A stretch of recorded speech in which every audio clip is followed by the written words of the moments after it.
Саламатсыңарбы балдар? Бүгүнкү сабагыбыз Ташыбек Тургунов атындагы орто мектебинин 4-класстары үчүн адабий окуу. Бүгүнкү темабыз асмандан алыска кат. Башкача айтканда, Кусейин Эсенкожоевдин 3-шар чыгармасынан үзүндү өтөбүз. Биз бул чыгарманын 1-бөлүгүн өткөн сабагыбызда өткөнбүз, анын уландысын өтөбүз бүгүн. Демек, бул чыгарманын автору Кусейин Эсенкожоев. Чыгарманы балдар мен алгач силерге окуп беремин, андан кийин силер окуйсуңар. Асмандан алыска кат. Мен бир шар жасап, ал аркылуу көтөрүлүп, жогорулап учтум эле. Бирок менин шарымда кемчиликтер болгондуктан, өзүмдүн болжогон жериме бара албай калдым. Белгисиз жолго түшүп, суюк абанын арасында гана жогорулап бара жатам. Жарык шооласы да жок. Караңгылык. Менден башка эч бир жан сезилбейт. Мен 25-майда асманга учтум эле. Ошондон бери бир нече сутка болгондугун да билбейм. Себеби мага күндүн чыкканы жана батканы билинбейт, деп жазып кол койдум. Аңгыча калың караңгылыктын арасынан кулагыма бир добуш угулду. Бул добуш санааны эчен түргө бөлдү. Калың караңгылыкты жаңырткан үн жакындай берди. Бул эмненин үнү экен дегенсип, ага мен кулагымды тосуп тыңшадым. Ал үн кез-кезде арсылдап үргөнсүп кетет. Менин итим го, деген үмүт менен анын атынан чакыра баштадым. Ит ого бетер добушун күчөттү. Аңгыча жогорулап бара жаткан шарым бир буюмга урунган сыяктанды. Итимдин добушу жогору жактан чыккандыгы ачык айкындалды. Иттин шары үйүмдөн чыккан чырактын жарыгы менен көрүнө түшүп, ылдыйлап бара жаткан сыяктанып, шардын газы азайып, куушурулуп бара жатат. Терезеден колумду чыгарып, ылдыйлап кетип бара жаткан шарды кармай калдым. Кармаган шарымды өйдө тарттым да, андагы итти өз үйүмө чакырып алып, шарды кое бердим. Ал жарылып калган экен. Шуулдаган бойдон жерди көздөй түшүп кетти. Итим мага эркелеп, кыңшылап, жанды койбойт. Итке тамак бердим. Шар кылкылдап, жогорулаганын токтолгон сыяктуу болуп сезилди. Анын ылдыйлашы мени да кубандырды. Бирок бул шардын жарылгандыгынанбы, же ит экөөбүздүн салмактуулугубузданбы, көрсө, салмактын басышынан болуп чыкты. Жаш жүрөк кабына батпай алып учкандай болду. Итти ким билет? Ал айбан го, билеби, билбейби. Бирок ал дагы кубанычта экени сезилет.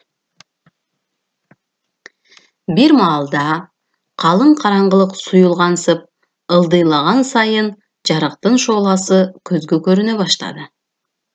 Анан күндүн көзүн көрдүк. Биз менен амандашкансып, жарык нурун бизге чачырата тийгендей болду. Бир кезде мунарланып тоо чокулары көрүнүп, мурда көрбөгөн, чокусун ак кар каптаган бийик тоого жакындап кирип келе жатабыз. Бир аздан кийин шар эки жагы жалама кызыл чополуу жардын бооруна жакындай баштады. Анан көк чөптүү тектирчеге барып конуп калдык.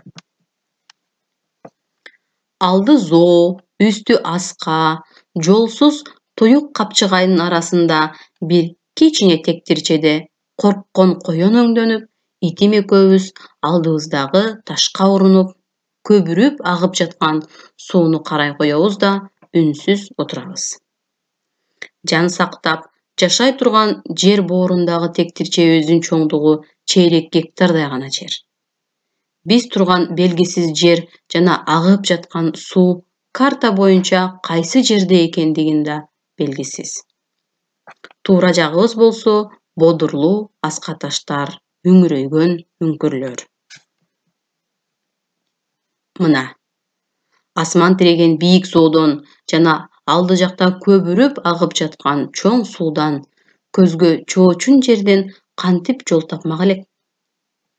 Жол жасап ылдый түшүүгө же жогору чыгууга колдончудай курал жок.